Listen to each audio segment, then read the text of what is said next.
Partie 3. Le loup. Chapitre 10. Les retrouvailles se teintèrent d'une rare allégresse. Dès leur retour à l'auberge, Salim vêtu d'une simple couverture nouée autour des reins, Camille réveilla toute la compagnie. La tenancière qui s'était levée pour connaître l'origine de ce vacarme fut sommée par Maître Diom de préparer un petit déjeuner de fête auquel Björn et Maniel lui demandèrent d'ajouter de la bière, de la viande et de la charcuterie.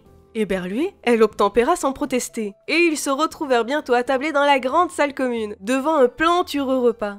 Salim, qui avait pris le temps de passer des vêtements, était au centre des réjouissances. Il parla longuement de sa mésaventure, même si la plupart de ses souvenirs étaient flous, comme provenant d'un rêve. Sa part d'humanité, engloutie par un flot de sensations animales, avait été incapable de résister à la transformation. Elle s'était dissoute dans l'esprit du loup. Il n'avait pas assisté à ses aventures comme un spectateur impuissant. Il les avait vécues intégralement et tenta de les raconter avec des mots qui n'étaient pas faits pour cela. « C'est difficile à exprimer », conclut-il. « J'étais moi, sans être moi, tout en étant un loup qui était un humain. Vous comprenez ?» Björn posa la chope de bière qu'il venait de vider d'un trait. « Bien sûr !» énonça-t-il simplement. Salim le regarda stupéfait. « Tu comprends ? Tu comprends ce que j'ai pu ressentir ?» Le chevalier ouvrit de grands yeux ronds. « Pas du tout !» rectifia-t-il. « Cette histoire me dépasse !»« Mais tu as dit bien sûr !»« Une simple manière de parler, rien d'autre !» Le renseigna Björn, surpris par sa véhémence. « Je vois.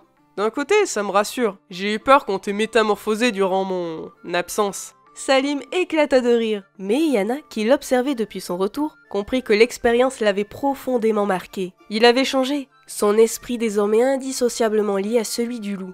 Il répondit aux questions de Maître Diom dévoré par la curiosité. Oui, il pouvait se transformer à volonté. Non, il ne ferait pas de démonstration. Devenir un loup était une expérience trop forte pour la renouveler sans raison. La conversation bascula ensuite sur les événements de la nuit, et les compagnons redevinrent graves. « Pourquoi l'empereur ne liquide-t-il pas une bonne fois pour toutes ces maudits mercenaires ?» s'insurgea Mathieu en tapant du poing sur la table. « Parce que nous ne savons où frapper, » expliqua Edwin. « Il se peut qu'ils soient disséminés au travers de l'Empire comme une guilde, ou qu'ils aient leur propre cité, en Gwendalavir ou ailleurs. Nul ne sait rien sur eux. Mais s'ils le pouvaient, Silafian s'empresserait de se débarrasser de ce fléau, crois-moi. » Et Yana interpella Camille. « Et tu dis que ce mercenaire a été envoyé par quelqu'un qui veut te tuer ?»« C'est ce qu'il a laissé entendre, » confirma Camille. « Eliaril Morianval » s'exclama Maître Diom. « Ce ne peut être qu'elle !» Salim regarda l'analyste en penchant légèrement la tête sur le côté. Et tout à coup, Camille lui trouva une extraordinaire ressemblance avec le loup qu'il avait suivi pendant presque 15 jours. « Bien entendu, » lança-t-il. « Nous savons depuis longtemps qu'elle est dangereuse. Il faut lui régler son compte. Définitivement. » Il avait articulé ces mots avec force.